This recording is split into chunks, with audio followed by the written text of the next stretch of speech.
मतलब ये यूज किया हुआ फ्रिज है और जैसे कि हमको किसी का डेली कर जाएगा तो किसी क्या प्रॉब्लम हो जाएगा या क्या प्रॉब्लम हो सकता है? नहीं, क्या करेंगे? गड़ जाएगा तो हम क्या करेंगे, समझे ना? और चेहरा का हाव भाव बिल्कुल ऐसा रखना है, एकदम सीरियस वाला। चेहरा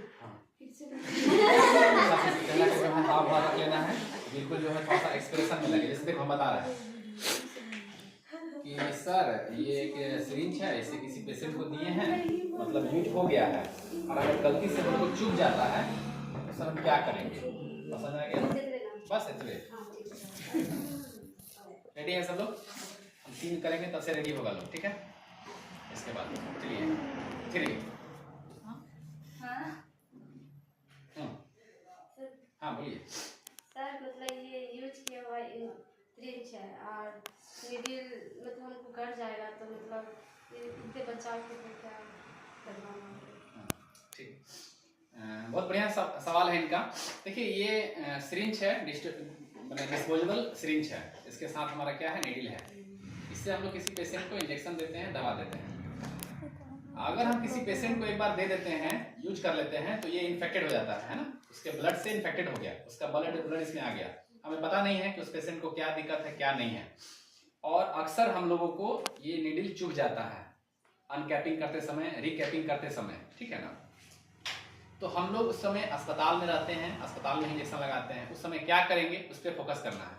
सबसे पहला काम जो हम आप लोगों को बार बार बताए हैं, अगर इस तरह की कोई भी सिचुएशन आती है जिसमें कि टेंशन या दिक्कत है, तो पहला नंबर क्या करना है? घबराना नहीं है। नीडल चुभ जाएगा, हम घबराएंगे नहीं, पैनिक नहीं होंगे। दूसरा काम करेंगे, जहाँ पे चुभा है ना वहाँ पे दबाएंगे नहीं, स्क्यूज नहीं करेंगे, निचोड़ेंगे नहीं, उस जगह को बंद नहीं करेंगे जहाँ पे चुभा है। ब्लड अगर थोड़ा बहुत गिर रहा है तो उसको गिरने देंगे। जल्द से जल्द हम जाएंगे बेसिन के पास या जहाँ पे नल लगा है, रखा हुआ पानी में नहीं, बात समझ लीजिए हम क्या बता रहे हैं। जो पानी ऊपर से गिर रहा है वो होता है पानी का प्रेशर, क्योंकि वो उस प्रेशर से गिर रहा है, ठीक है ना?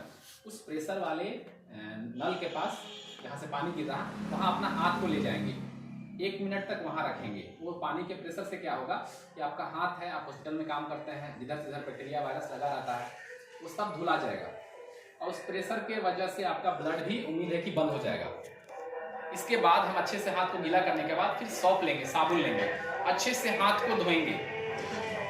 जो बचा खुचा वायरस है, बैक्टीरिया है, इन्फेक्शन है, सब धुला जाए। फिर हाथ को धो करके हाथ को हम ड्राई कर लेंगे। अब हमारा ये हाथ देखिए, एक तो चुभ गया है तो वो रास्ता तो बन गया, लेकिन हमने हाथ को साफ करके जो भी इन्फेक्शन इसके रास्ते जा सकता था उसको हम लोग हटा दिए।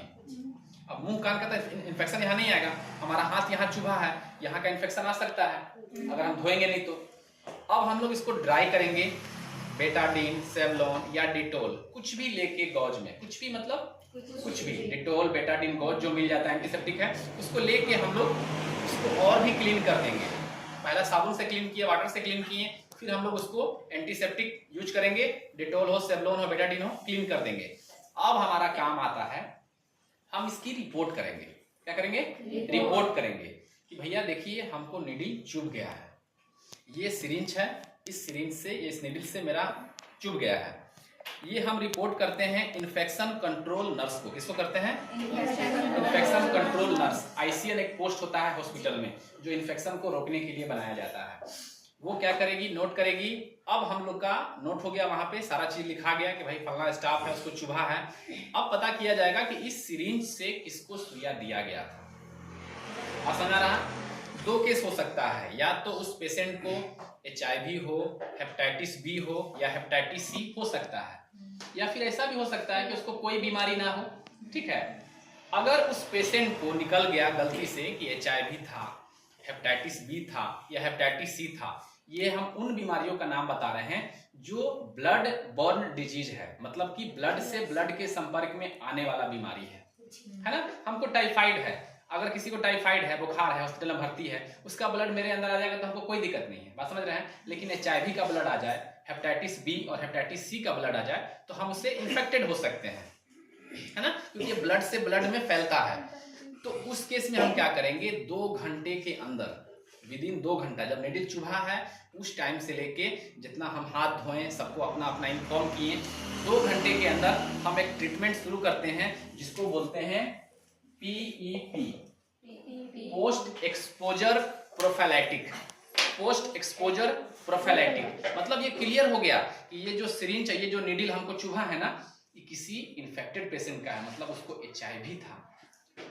तो हमको संभावना है कि हो सकता है, लेकिन अगर हम 2 घंटे के अंदर PEP, पोस्ट एक्सपोजर प्रोफाइलैटिक मेडिसिन शुरू कर दे, ये वो मेडिसिन होता है जो किसी बीमारी के खतरे को कम करता है। वायरस तो घुस गया, लेकिन अभी वायरस जस्ट घुसा है, अभी अपना घर नहीं बनाया है। जैसा कि हम बताए थे, कोई भी बीमारी अंदर हमारे अंदर घुसती है, बैक्टीरिया वायरस, तो तुरंत अटैक नहीं करती है, पहले घुसती है, अपना घर बनाती है, अपने जैसे बच्चे पैदा करती है, तब कहीं जाके हमारे ऊपर अटैक करती है। तो उस समय ये जो मेडिसिन है PEP, मान लीजिए HIV है, तो इसका जो दवा होता है उसका नाम है ART, anti retroviral therapy. Anti retroviral therapy ये क्या करता है कि उस वायरस को खत्म कर देता है, क्योंकि भैया वायरस तो आ गया अंदर, क्योंकि वो वायरस उसके ब्लड में था और वो ब्लड हमारे ब्लड के कांटेक्ट में आ चुका है। तो वहां पे अगर 2 घंटे के अंदर हम लोग दवा शुरू कर देते हैं तो 90% चांस है कि हमको HIV नहीं होगा। बाकी इतना तो गारंटी है कि उसका ब्लड आपके अंदर आ गया, आपको तो होगा ही होगा, लेकिन हमारे पास समय है कि 2 घंटा या 2 घंटा से पहले इसका दवा शुरू कर दें तो हम HIV से बच सकते हैं। बात समझ रहे हैं? इसके बाद हम लोग एक टेटवेट का इंजेक्शन लेते हैं। इसके बाद क्या करेंगे, हमें तो पता चल गया कि पेशेंट को HIV था, अब क्या करेंगे, जिस भी स्टाफ को चुभा था उसको उसी समय हम लोग HIV टेस्ट करेंगे। हमको पता है उस समय नेगेटिव आएगा, क्योंकि उसको तो तुरंत होगा नहीं, वो बाद में पॉजिटिव आएगा, लेकिन हम लोग इसलिए चेक करेंगे